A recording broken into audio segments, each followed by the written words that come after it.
All right, so hopefully you figured out that last one, we did get a true statement, so 5 was the correct answer for that. So finishing up on page 30, this last one on the bottom right. So we'll need to do some clearing of parentheses first, so we'll have to multiply that 6 throughout. And then we'll need to move things around. So this will give us 6w plus 12 equals 20 plus 2w. We're going to move all the variables onto one side. I think I'm going to move this one over onto the left side. So to do that, I will subtract 2w from both sides so that they become 0 here. And you get 20 on the right, 4w plus 12 on the left. And then we'll need to undo this addition by subtracting. So 4w equals 8. And then to undo that multiplication by dividing. And that would give us 2 for our answer. And then we'll double check and see if that is going to work with this original equation. So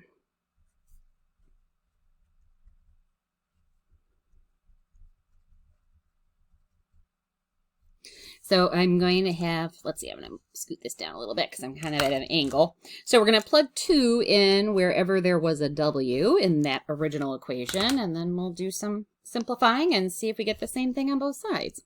So here we'll have 6 times 4. Is that going to be the same as 20 plus 4? Well, this will be 24, and this is 24 also. So yes, that is a correct answer. So w equals 2 is going to work for that last one on page 30. All right, I'm going to pause for a moment so I can flip over to page 31. All right, I'm only going to hit a couple of the examples on this page just so you know what you'll be looking for. This page could have conditional, so that's a one solution situation.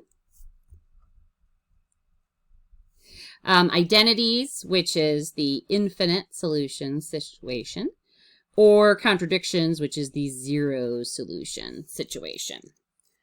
And I'll just hit a couple of these, but then I will put up the PDFs of the whole thing a little bit later. So let's look at this first one on the top left. So need to get rid of those parentheses on the left to be able to go anywhere with this. So I'll do that multiplying through. And change that to adding the opposite, and this one to adding the opposite, if that's something that trips you up on occasion. So we would get 2k plus negative 14 equals 2k plus negative 13.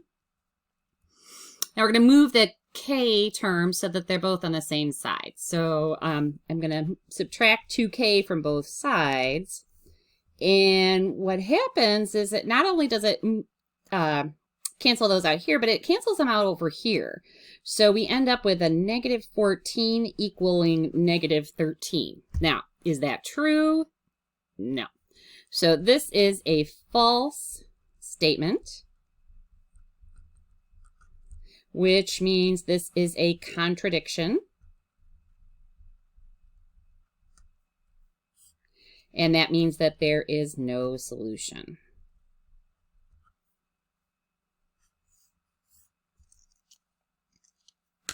So as soon as you get to a point where you get different things and you get that false statement, you know that it is a contradiction. No solution possible there. All right, so let's look at the one below that. And this one, we still do have some parentheses. And let's see, I'm going to change this to adding the opposite here. And we'll need to multiply that 2 throughout. So we'll have 2x plus 4 plus a negative 3 equals 2x plus 1. Then we need to do some collecting of like terms. So I'll have 2x plus 1 here and 2x plus 1 here. All right, so we get the same thing on both sides of the equation. So if we ended up going further and subtracting the 2x from both sides, we're going to get 1 equals 1. So this would be then your true statement. And that means it's an identity. And that means that there are infinitely many solutions.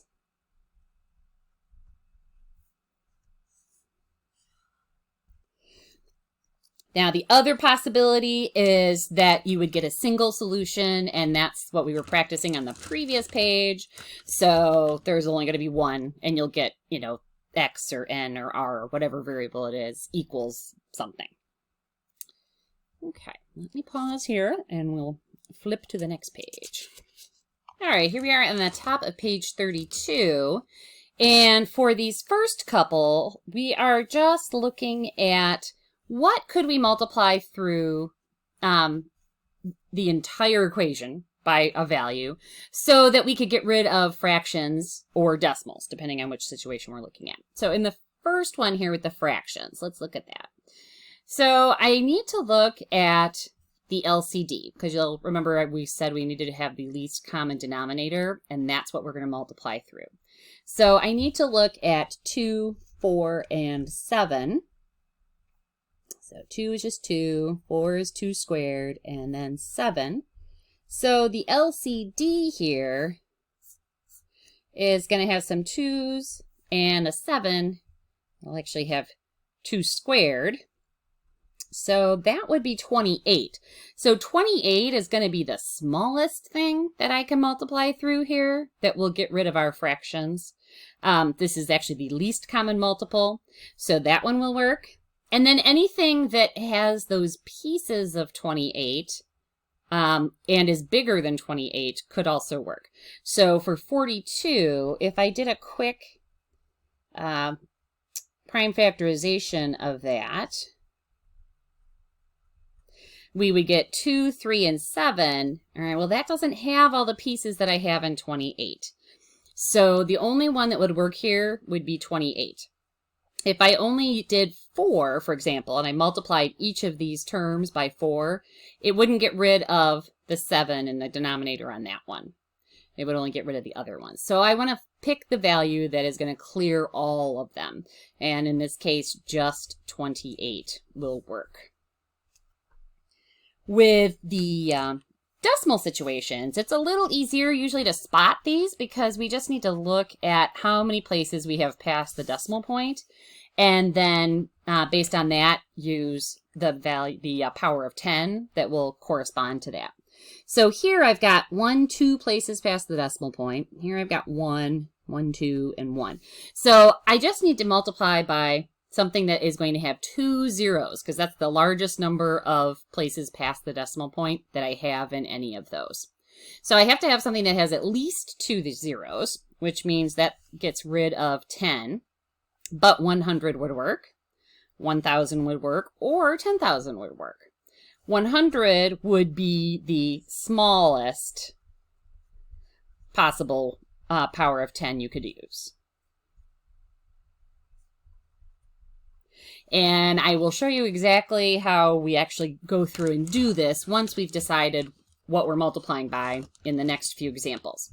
Now, if you took 38 here at NCC, then you should have been introduced to this method of solving equations that have fractions or decimals. And it is going to become crucial as we go on in this semester to solve the equations that the rational expressions that we're going to get to by the end of the semester to use this method. So I know that there are other ways that you can solve these equations. I want you to practice this method because when we get more variables involved, it's going to be the most straightforward way to work with some of these equations. So looking at these first few here. So on the top left one here. So solve by clearing the fractions or decimals. So instead of making the 4 and the 9 both have the common denominator of 3, what I'm going to do is find out what the least common denominator is for all of these. These would be considered to be over 1. So my least common denominator is just going to be 3. So what I can do then is take that and multiply each term by 3. And I'm going to put it over 1 so I keep my fractions in the appropriate alignment.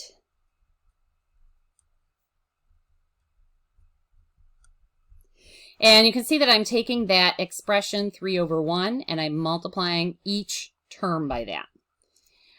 What that is going to do is allow me to divide out these fractions. So see how the denominators will divide out there. And that's just going to give me y for that term. Here, I would just do 3 times 4 is 12 over 1. So y minus 12. And then over here, 3 times 9, or 27. And now this is much easier to deal with than what I had originally started with. But I didn't have to actually go through and find common denominators. I just clear the fractions by multiplying by that least common denominator. So finish this up by adding 12 to both sides. So y would be 39. And remember, you should be checking your answers all the time. I'm going to skip it for the moment, but make sure that you are checking answers back into the original equation when you are working with these. Okay, next one on the top right. So here, my denominators are, I don't need to worry about the 1, but I have 5 and 15. So I'm going to have 5, and then 5 times 3. So my least common denominator or least common multiple would be 5 times 3 or 15. And that is what I'm going to multiply this entire equation by. So 15 over 1 times 2 over 15z plus 15 over 1 times 3 over 1 and 15 over 1 times 7/5. And then we do some of this simplifying so that we can get rid of those denominators. So the 15s will divide out there. So this becomes 2z for that term. Here our denominator is just 1. So 15 times 3 is 45 for the numerator. And then here, the 5 and the 15, we do have a common factor there. So dividing out the common factor of 5, we'll leave behind 3. So 3 times 7 for the numerators give me 21 over 1. And hopefully you'll agree with me that this is a lot more simple to solve than what we originally started with. So I will just start undoing things, moving that constant to the right-hand side by subtracting 45 from both sides. So 2z equals negative, let's see, 45 minus 21 is going to give me 24. Minus negative 24 there. And then undo the multiplication there by dividing by 2 and get z equals negative 12. Sorry, I kind of went in off the side there. So the goal is to multiply through by the least common denominator.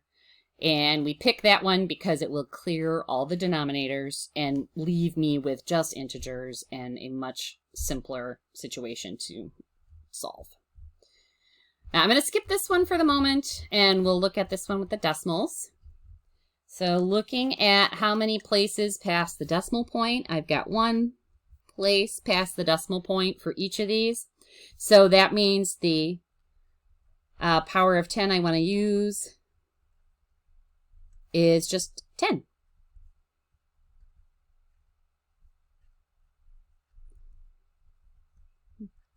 So multiply by 10. 1, 0, 1 place past the decimal point. So each of these terms gets multiplied by 10.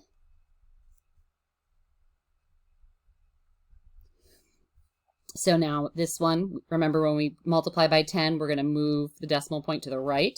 So this will be negative 63x. The next term will become 15 when I move that decimal place 1 place to the right. And then again, moving the decimal point 1 place to the right, we would get negative 48. And now that it's all in a nice integer form, we can start moving